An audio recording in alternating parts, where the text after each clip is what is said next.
আর আপনাদের আমাদের 7 দিনের গ্যারান্টি নেই যে আপনারা আমরা এখানে আমরা থাকবো। তাহলে আজকের আমাদের জীবনে যখন মা কারোর গ্যারান্টি নেই, তাহলে সবাই হানাহানি কাটাকাটি বিদ্বেষ বিভাগ এইগুলো বাদ দিয়ে জাতি ধর্ম নির্বিশেষে আমাদের সনাতন ধর্ম হিন্দু ধর্মটাকে বাঁচিয়ে রাখবার জন্য সবাইকে এগিয়ে আসতে হবে এই হরিনাম যজ্ঞের দিকে।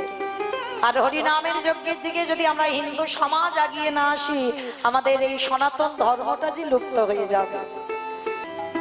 কটা দিন ধরে এই জায়গাতে কত আনন্দ, কত ভক্ত পদধূলা, কত ভক্ত সেবার আয়োজন। আবার যে একটা বৎসর পরে বাবা এই আনন্দ হবে কেউ গ্যারান্টি দিতে পারবো না। আবার যে